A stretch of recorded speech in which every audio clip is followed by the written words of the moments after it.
Hello, fellow players of Hero Wars. I'm Jay. Welcome to Jay vs. Hero Wars. Today I will be talking about Corvus and Morrigan, specifically for the Facebook version of the game. Um, One thing I will be going over is both pros and cons for Corvus and Morrigan, both together and separately. I will also be going over some battle testing as well as some of my thoughts on what I saw for the live stream that Hero Wars did itself. So without further ado, let's get into it.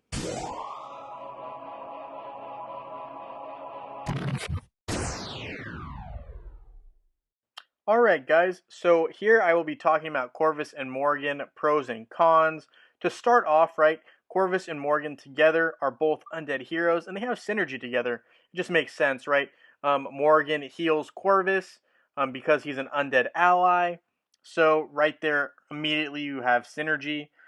Cons, right, you do need a lot of investment in these heroes, not only to acquire them, right, because it costs a lot of coins in the shop right now, but also in the fact that you need to basically invest gold as well as other resources in these heroes.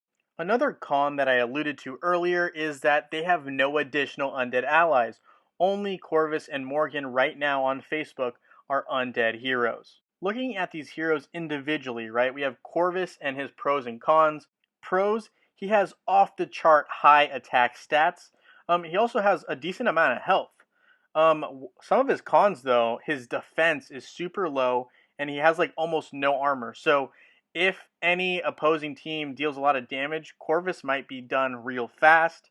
I really like him personally against a team that has Yasmin on the opposing side, for example, or Helios.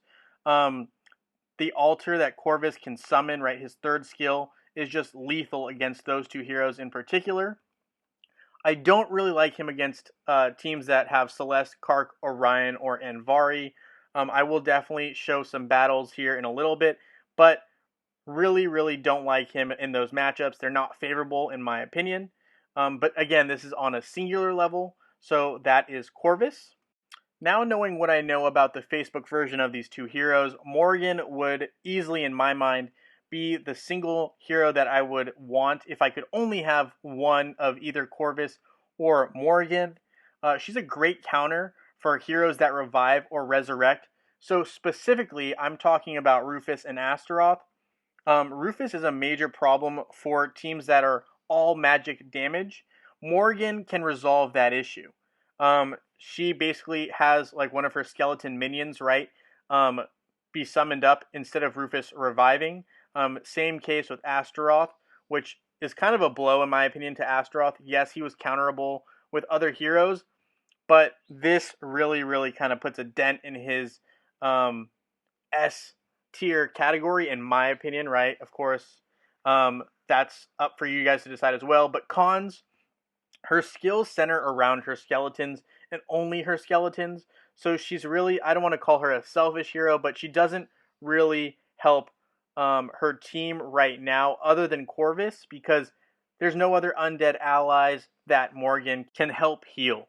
All right, so let's go ahead and look at some tests that I ran. Of course, these first ones are going to be just against Corvus because I didn't entirely know who he was super strong against and who he wasn't. So a couple of things to note. I did say Helios was someone that I liked him to battle against.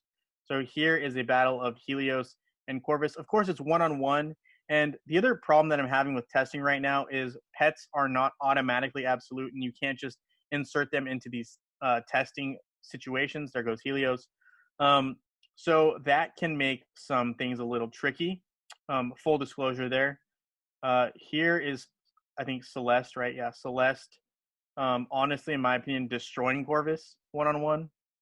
And part of it is because she can heal herself. So what I'm finding is, especially because Corvus has a high damage output, some of these heroes that give themselves health or regenerate really do well against him. I think, let's see, this one was against Morgan. This is a fun fight, in my opinion, just to watch. Of course, I spoiled it already. You know who's going to win, but it's funny because these are two heroes that you would assume, are pretty evenly matched, but not really. Um, in my opinion, again, as I said earlier, Morgan is the superior of these two heroes. Granted, they are meant to work together. They just, in my opinion, aren't as good as the twins. I mean, that's a tough combination. So there you go. There's Morgan beating Corvus. Let's see. I think there was one other or two other ones that I wanted to show. Yeah, here's Orion. Uh, this one, right? Yep. So here's Orion beating Corvus. And I know they showed a team where Orion lost, right? The ODH combo lost. But I'll show you a combo that does pretty well. And of course, you have to keep in mind when they show these tests on the live stream, right? Because I know I've gotten a lot of questions about the live stream. Let's see, this is Kark. Okay, so Kark wins too. But I'm looking for the Yasmin battle, which is not popping up here. So here's the Yasmin battle that I was looking for. But essentially, this altar really comes after Yasmin and finds her. She's on the wrong side of town, and she just she gets hit by that altar real hard. But anyway, so that's the individual testing, or a piece of it, right? A real small fragment. Here are some battle challenges. So here's the ODH team that I was talking about. And we're going to go ahead and watch this replay. I went ahead and put Astaroth, Sebastian, and Martha here. Astaroth was to allow Corvus to survive a little longer because, again, he has some of the weakest defense I've ever seen in a hero. But Orion really deals good damage, and Astaroth here protects, I believe he protects Helios. I'd need to look a little bit carefully. Let's go ahead and take a look. So damage dealt, Orion, of course, masterful. Damage taken, Astaroth took the the most damage there. And healing wise, right? Not a whole lot of healing, but it's spread out evenly here, right? Because of Dorian's vampirism. So both Helios and Orion are able to recover some health. Here is another test that I ran.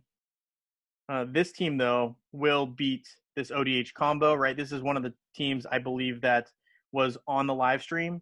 But here's the key, though. With this team, though, you're looking at Kira, who is a major damage dealer. Kira in a lot of other teams can also take out this ODH combo. So for me, when I saw this, I wasn't that impressed, if I'm being honest, because if you look at the details of this match, Kira is the one dealing the most damage. I think without Kira, this team, or a major damage dealer, right, this team doesn't do as well against this ODH combo because ODH with Jorgen, right, is just filthy. And I don't understand why they didn't use, well, they needed the attacker. So, I mean, a simple counter to this Jorgen would be Sebastian. And that's just kind of like, in my opinion, a no-brainer. Sebastian is OP on Facebook right now. But, they needed another damage dealer to help get rid of these heroes because Corvus on his own wasn't going to cut it and Morgan wasn't enough either. So that is what we're looking at there. And then this is another one. So the card team that they showed, I was very intrigued by. I mean, yes, it was a good team, but the heroes that they used against that card team were very unrealistic to me. Not everyone's going to have, like maxed out Daredevil. And then when they paired the team with the twins, I was definitely scratching my head because the twins on their own need a lot of investment. They also are super strong on their own in their own right. That putting Corvus and Morgan with them to me didn't really prove anything. And here's an example of this twins team with Corvus and Morgan and Jorgen, right? Not doing very well against a Kark team. Kark is actually pretty effective because Corvus has, in my opinion, one of, again, just some of the weakest defensive stats I've ever seen. Here's another example of a team that just doesn't really do much. I think the bottom line is Corvus and Morgan do need help in performing offensive maneuvers just because there isn't enough there on their own. I'm going to go ahead and put together one quick challenge. So this was a team that I saw in Pet Adventures, and this would be an example where I want to use, let's go ahead and say we have the twins. We have Celeste, Morgan, right? Because Morgan's going to be what we counter Rufus with because we're going to use Aurora. So we have no physical attack damagers on our team other than the skeletons that Morgan can summon. And let's take a look at what happens here. So match gets going here, and basically Rufus was standing and then he wasn't. And the thing to remember here, Rufus cannot be taken out by magic attack. So a minion did this, right? One of the skeleton minions that Morgan summoned did the damage to take out Rufus. And that's one way you can kind of use Morgan to your advantage, right? When you're seeing that Rufus on opposing teams. Um, does that make her super useful? In my opinion, honestly, no. But it gives another option for you to use her. Now, with all that being said, that basically concludes this video. Thank you so much for watching. Feel free to hit that thumbs up and subscribe. And I look forward to seeing you all in Dominion.